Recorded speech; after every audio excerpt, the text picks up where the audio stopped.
Hello, it's fantastic to have all of you back. Today's topic is entitled The Simplicity of the Heart.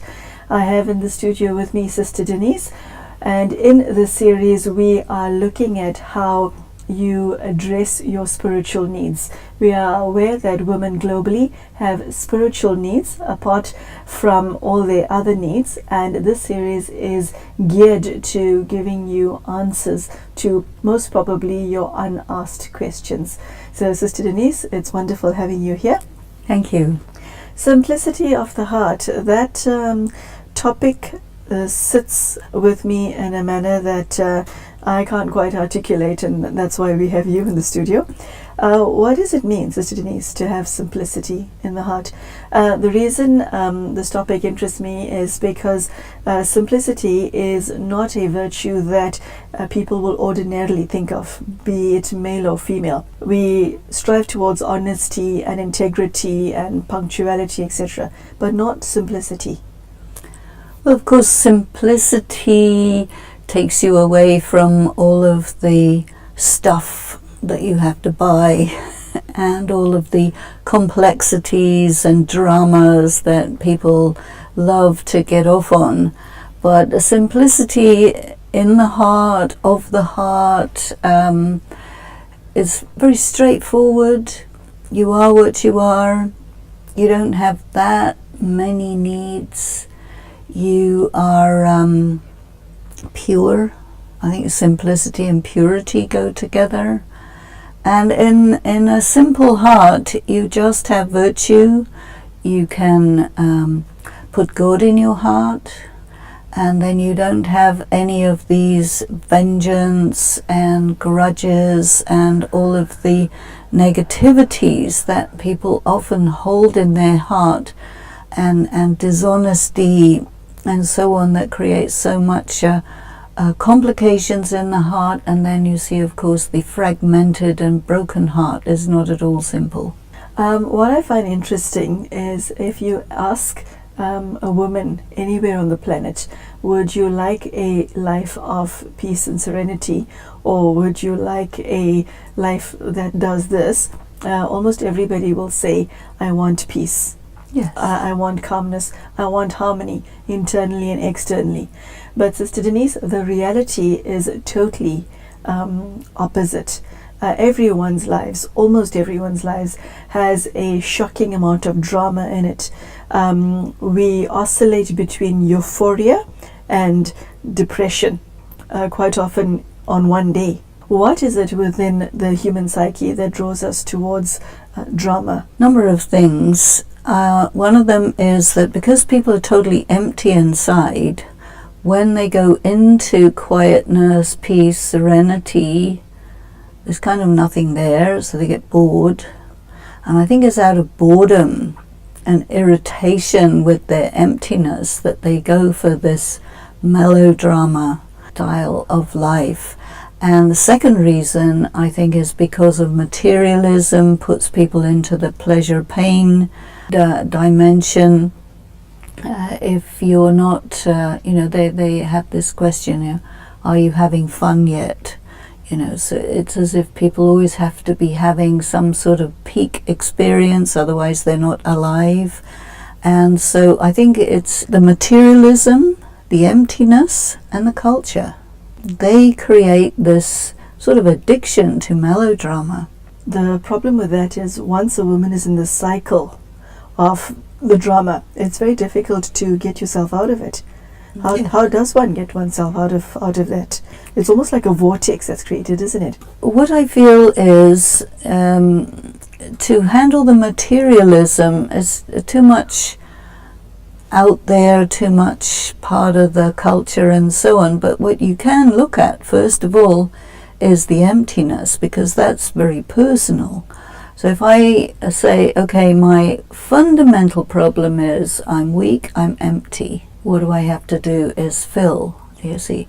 So of course, when you go into silence, when you go into your serenity, you have to cross this terrain of irritated boredom. to actually get to a space where you can connect with the Supreme Being, go into another dimension, a spiritual dimension, and then start filling yourself. So that's really the price that you pay, is you have to be willing to cross that unpleasant terrain. The addiction to drama leaves a woman feeling empty and drained and worthless, and leaves one with negative feelings. How is that despite the fact that we've reached such a low, we still do not look for answers, and we continue for years in this space? Why is it? I'm specifically thinking now of women in abusive relationships. Well, again, we have to really look at the nature of addiction. And usually people associate addiction with addiction to substance abuse, right? But addiction to drama, nowadays, the world of psychology is starting to talk about that, so it is a real thing. The thing is this, an addict is totally empty, spiritually empty. And so what the drama does is it gives you a temporary high. But as soon as that's passed, which is quite quick, then you go to a very deep low, you see. And then that low compels you to search for another source of drama, you see. So this is why you go into this up and down, and you have to have all the more extreme and excessive dramas to get any kind of high. And I think that our culture really has not been willing to face the reality that it is a highly addictive culture, and the only way that we can get through it, get past it, is to sit down and face the reality that, pretty much everyone is in that boat. And do we want to carry on navigating through life, a very stormy, unpleasant and self-destructive life? Do we really want to keep on doing that, or do we want to heal ourselves? I mean, this program is about women of the future, and this addictive way is something of the legacy of the past. So we cannot have any kind of bright future unless we face it full on. Sure. It takes a lot to do that, though, doesn't it? Facing yourself, because it involves facing your demons. And which one of us wants to do that? Well, I think the first thing we have to face is that I am empty. And all the things that we use to fill the hole in the soul, including all this drama and so on, abusive relationships, whatever it is not, that hole in the soul cannot be filled by any of those things. It can only be filled from a spiritual source, which means that we have to consciously and conscientiously destroy, negate, deal with, remove our dedication to materialism. So that's a huge paradigm shift, huge. Is there a link between the two S's, simplicity and solitude? Yes, simplicity and solitude are very linked, because I think that when you go into your solitude, you do feel differently, and you let go of all of the extras. And I also think that if you're not having a simple life and you have clutter, it really prevents you from being with yourself, from being with the divine, and also from seeing a true way forward for yourself. So yes. I like the way you phrase that. It sounds very beautiful, and you make simplicity very attractive. Okay. Sister Denise, in the world out there, it is now commonplace globally to see people, doing this all the time. that itself has become an addiction. People have a fit if they're separated from their cell phone for even 5 minutes. Okay, the moment you hear it beep, you want to pick it up and see who's sending me a message or communicating with me right now, and how many people can I get back to within the next minute. It's become life. Take us through the relationship between simplicity and things and technology. My feeling is that the business community understood human weakness to the extent of being able to exploit that by inventing some of these social medias, because you see, when a person is by themselves, they feel anxious, they feel all this. So the technology is performing the same function, or the applications that are created are performing the same functions of engaging the mind in something which is sort of wasting your time, destroying your energy, and making you feel as if you're using your time usefully, or maybe even people don't even need to feel that anymore, but it creates this compulsion, you see. And for a person to put it down and say, I'm okay with my anxiety, I need to sit with my anxiety because I can never really be whole and true and myself until I cross that. So anxiety is what is left in the soul when you're into addictive behavior and you're not engaged in your addiction. You see, what you have is anxiety, and then this compulsion to get back into your thing, whatever it is. That's the problem. Okay, and it's not a question of I now want to practice simplicity, I'm going to set aside my cell phone. That's not it, is it? Well, it's called artificial intelligence. And so, instead of being with your own mind, you're with some artificial mind that's taking over your whole life. And so you're sort of allowing yourself to be totally enslaved by some who knows what out there, you see. I mean, a lot of people are pulled into pornography, and then you're pulled into, what do people think of me? It's all about likes. Do you like me? If you don't like me, then that's the end of the world. I mean, who cares if somebody likes you or not? Do you like you? That's the most important thing, So it's almost like a conspiracy of the, I don't know whether it's the business community or what, but to really rob people of themselves. And, there are some substances that are illegal, like cocaine and heroin and whatnot. So if you use them or deal in them, then you're breaking the law. But there are other things which do the same work, but they're legal, so therefore that makes it okay. And I think that these new things that prey upon weak souls and get them into addictions are proliferating so quickly that the system of the legal system, the government system, is unable to say, you can't do this.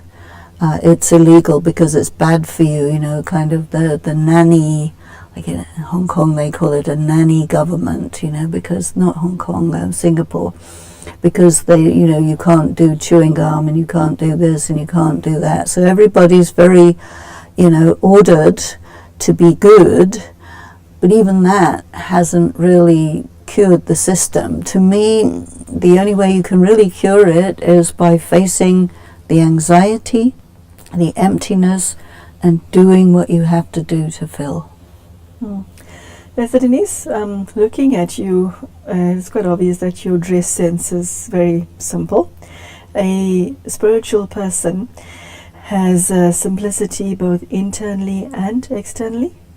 Well, yes, because your focus is on the inner world, and my dress is a uniform, because I am, kind of, my function in the world is a Raj Yoga teacher, so I'm wearing the dress of a Raj Yoga teacher, which I wear all the time. It's convenient.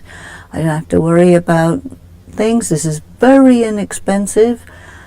Nice clothes are expensive, and you always have to have something new, something different every day. For me, it's so easy, not just simple, but easy. I take the next one on the shelf. I don't think about it. So that you save time, thought, money, and I feel very comfortable in this.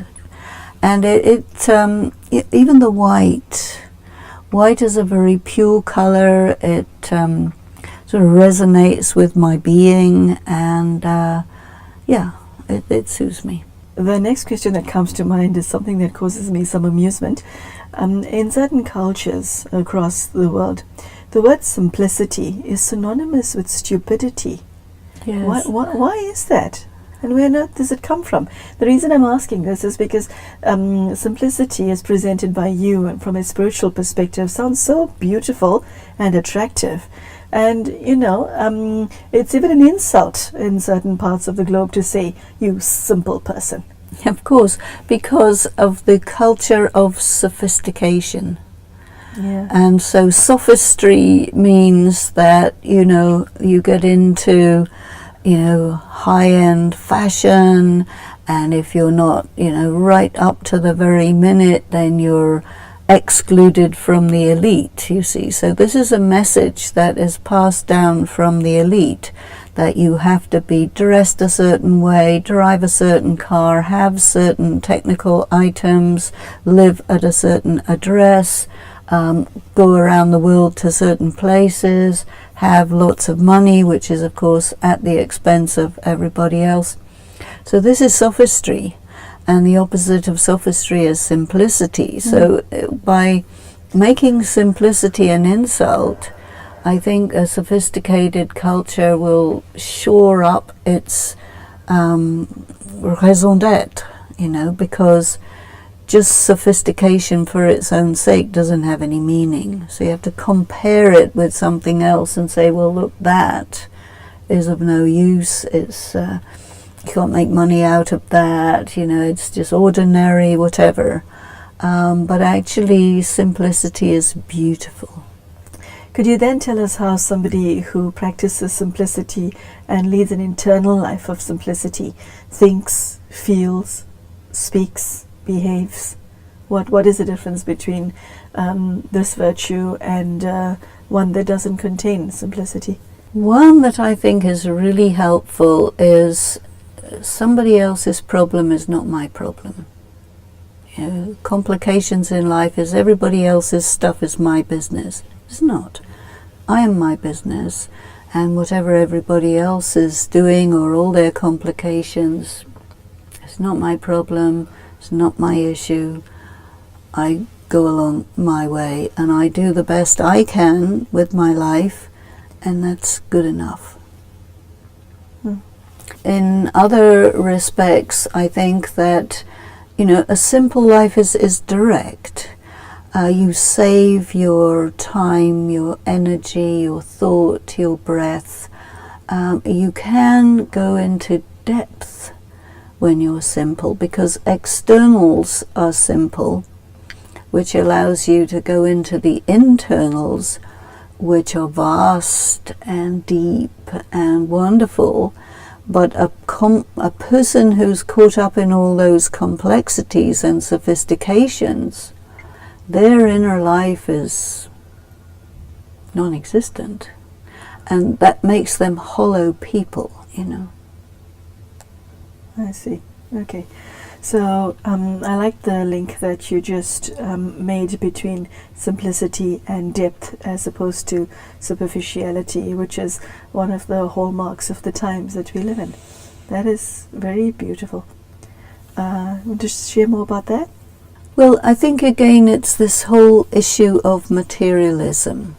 Science technology really pulls us into matter, into things, into gizmos and gadgets and all of that stuff. It pulls you away from yourself, which means it empties you spiritually. And so then people become very susceptible to emotional upheaval, susceptible to threats, susceptible to temptations and all of that. So it really weakens the person, because science and technology has taken a position of being our master. And I think what spirituality does is it says, wait a minute, that is upside down. These things must always serve humanity.